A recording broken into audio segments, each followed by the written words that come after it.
Governor Tony Evers faces more than just Republicans with a different agenda. Yeah, on a regular basis, he also faces the media, which can and do offer differing viewpoints. One conservative organization in Wisconsin filed a lawsuit against Evers this past year, saying he is limiting the group's news-gathering access to the governor. Fox 11 investigates the lawsuit, calling freedom of the press into question. As governor, Tony Evers holds a lot of press conferences to get the word out about what his administration is doing for Wisconsin.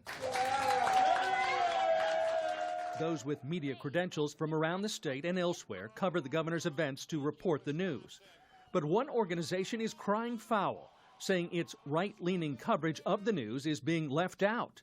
Most notably, MacIver Institute of Public Policy, which operates the MacIver News Service in Wisconsin. The governor of Wisconsin is a Democrat who doesn't want to allow this center-right think tank, which is also a news organization, from having access to his administration in the way that other news organizations are allowed. Attorney Patrick Hughes is president of the Liberty Justice Center out of Chicago, representing MacIver Institute in a federal lawsuit filed against Evers in federal court this past summer. Our client has a First Amendment right to freedom of the press, and what the governor doesn't want is for his administration to be portrayed from a center-right perspective, and so he is freezing them out. Governor Evers shakes off any suggestion of limiting freedom of the press rights to MacIver Institute representatives. They get all the information that any other media gets, so we feel confident we're meeting our expectations.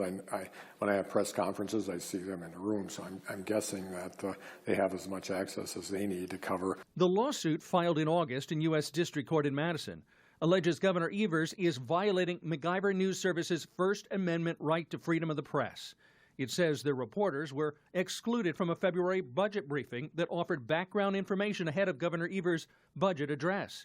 It also alleges while MacIver journalists have asked to be added to the governor's media list, they've never received any media advisories sent out to countless other news organizations.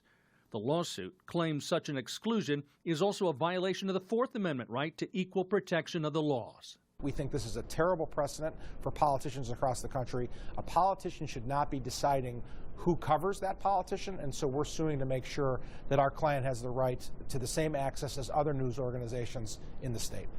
Evers' office says it provides many opportunities for both reporters and the public to attend open events with the governor.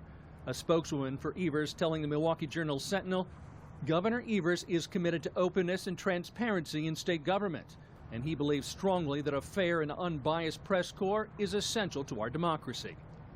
Brett Healy, president of MacIver Institute, agrees but says his organization is not being treated fairly, and that's why it filed suit.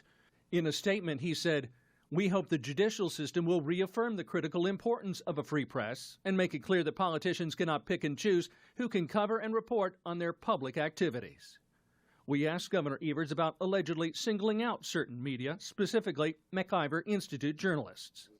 I'm guessing from time to time they don't agree with me, and that's fine. I don't care about that. So I think we're in a good place. People can come to our press conferences and chat with me as long as they want. You're not barring any political ideal that maybe doesn't go along with yours from your briefings? No, absolutely not.